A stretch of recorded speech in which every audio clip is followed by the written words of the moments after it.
What's going on, everybody, and welcome back to Comic Breakdown. Today we are jumping into Absolute Power Ground Zero. This is kicking off DC's big event, given to us by Mark Waid and Dan Mora. This is really the prelude to everything that we are going to see happening. Now, there's been a lot of buildup, specifically in the Batman and Green Arrow comics. But all of this also ties into the House of Brainiac, everything happening in the Superman comics. But the real quick version of this, Amanda Waller is reaching for power. More than this, she is reaching to take away the superheroes. The typical Amanda Waller fashion, rid the world of heroes, of villains, of metahumans alike. And this has been quite a shift for Amanda Waller. Now, we never have been fully told exactly what happened with Amanda Waller on Earth 3. She took over all of Earth 3, but then Brainiac had brought her back, set Amanda Waller up as a player on Earth 0, manipulated everything, helping her every step of the way. And so, with the Justice League scattered, Amanda Waller plays her hand. Now, make sure you guys have subscribed to the channel, make sure that you like this video, and with that being said, let's dive into this breakdown.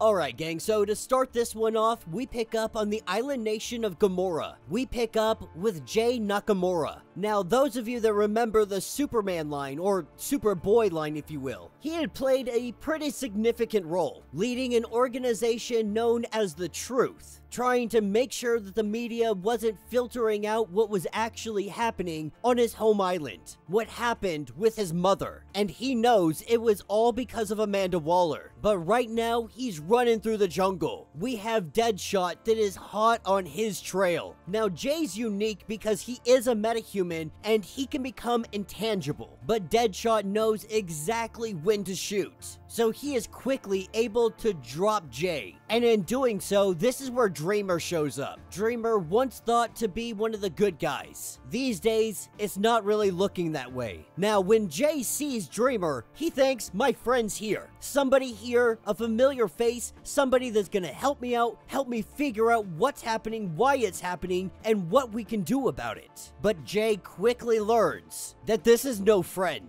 dropping him and picking up later. We find Jay is now in a cell, captured by Dreamer for Amanda Waller. And Dreamer tries to have a conversation, tries to apologize, tries to explain why she is doing all of this. Because Amanda Waller also has her family. Like so many other people, all of the blackmail, all of the leverage. This is what Amanda Waller does. She takes what you care about, what you love the deepest, and she puts a gun to its head. So in Dreamer's mind, she had no other choice. Of course, Jay is outraged, because as they continue to conversate, he quickly learns that Dreamer helped perpetrate in his mother's murder. She played a hand in all of it. He screams and yells. He tells her that he never wants to see her again, that he will never trust her, that he will never stop hunting her once he finds himself free, that she is no hero. She is no different than all the rest of them. Now, Dreamer goes on in her self-conscious thinking that Jay doesn't know any harm that comes Amanda Waller, her family will die. And so she can't be a hero, not yet. Amanda Waller had used her just like everybody else, thinking that she is safe behind her hostages and all of her blackmail. But Dreamer knows she's wrong.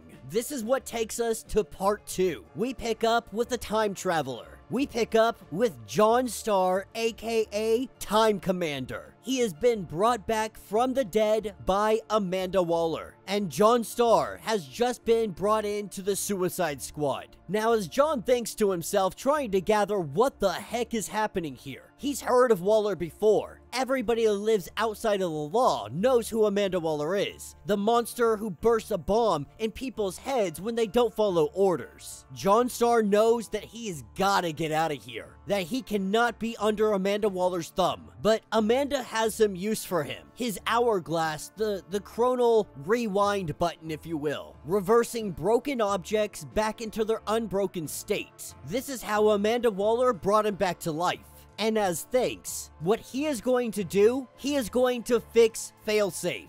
the robot designed by the subconscious Batman of Zur-En-Arrh in the brain of Bruce Wayne, built just in case Batman ever went too far, in case he ever went rogue, he ever went dark. But when Failsafe was let loose, it took the entire Bat family to bring this thing down. Batman arrogantly dismissing the Failsafe body, not worried about it. Now we're seeing exactly why he should have worried and why he should have heeded Damian Wayne's warning, because Damian told him to go looking for the body. In fact, Damian brought it upon himself to go looking for Failsafe anyway. We have yet to see that come to fruition, but the Time Commander does what she says. He knows she can't be trusted. He knows that it's just a matter of time. It takes him 2 hours to reprogram the hourglass. He pretends that he's still working for 5 days. He hopes that he can get a sense of what she's thinking, what she might have in store for him. With her not showing her hand, he resorts to plan B. He's got a whole toolbox here. He recognizes gear from all across, from Rip Hunter to Carter Nicholas. He knows that he has to escape, and so he attempts his prison break,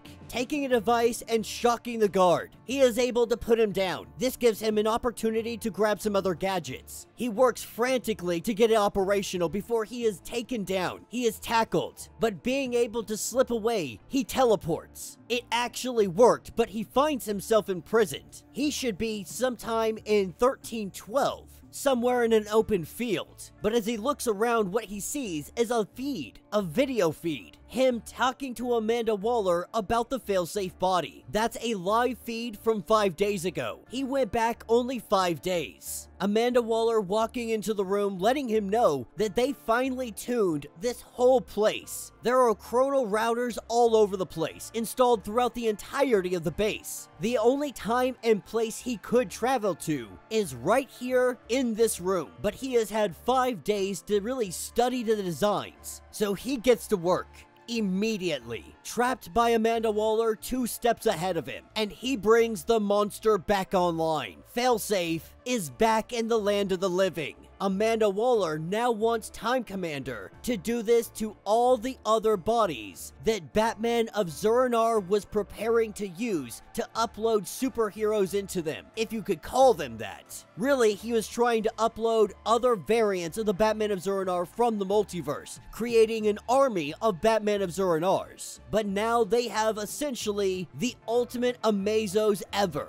and Amanda Waller's war is only getting closer. And if she didn't have enough at her disposal, this is where we have the crash landing of the Brainiac freaking Queen. Now, if you want to know why she had this crash landing, how the Brainiac Queen got here, if you want to know who the Brainiac Queen is, you're going to have to check out the Superman comics. Everything going on with the House of Brainiac. 2 new issues came out today that we will be getting to, but the gist of it, Brainiac fails, Brainiac loses, Superman triumphs, and now the Brainiac Queen has found herself on Earth. The first one to greet her, Amanda Waller. They quickly learn that this thing is a completely blank slate. There is no memory, no hard drive, no nothing. It's as if it were a brand new baby. This is where they also get word that Superman is back in Metropolis. Picking us up a little bit later, we have Amanda Waller with a young Brainiac Queen. Superman arrives, and Amanda Waller, she's the hero of the day, letting the young Brainiac Queen know that he will return. He won't be alone, and they must learn to defend themselves, to train against them. And so the years pass, one at a time. Amanda Waller rearing this child,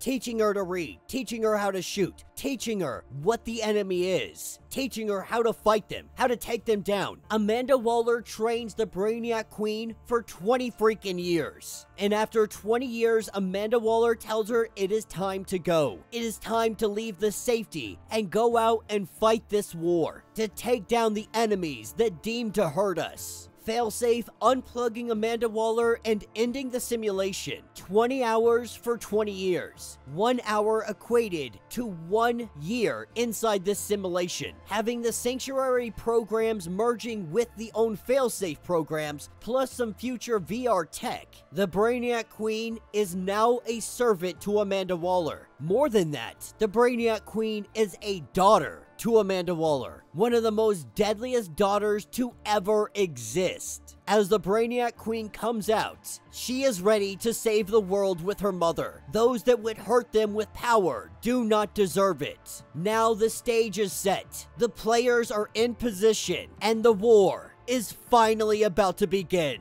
That will be the end of this issue. So let me know what you guys think down in the comments. You know, no matter how much I hate the Amanda Waller trope, I cannot help but be excited for Absolute Power. Now, they could have really taken Amanda Waller out of the equation completely and filled her in with any other villain, and it would have done the job just fine. But sure, let's do it. Let's go with Amanda Waller. I hope they offer by the end of this. I'm being real. Let's get Amanda Waller off the board for at least the next 5 years. If y'all can keep Alfred Pennyworth dead, you can keep Amanda Waller dead. But I do like the premise. The Brainiac Queen being put into a simulation with the blank slate. The potential to be the most devastating weapon ever created by Brainiac itself. We don't even know what the ramifications of that are really gonna have. Amanda Waller doesn't seem to know the forces that she is truly messing with. She's using heavy AI, superior power, straight up steel, metal, and computer brains. Instead of using metahumans, which she's still technically using, she is trying to create an army of robots and replace heroes and villains and the metas altogether. That the world doesn't need them. Humans don't need them. Not when they have robots. Not when they have robots with the capabilities of the individuals like Failsafe and the Brainiac Queen. And with the Justice League already divided, from the Reverse Flash being sent after the Flash, Amanda Waller has slowly been manipulating every single hero, even Green Lantern, trying to keep him away from Earth. She has played it just right so she can divide and conquer, so that she can wipe out all of the metas, all the aliens, all the superpowered in one fell swoop.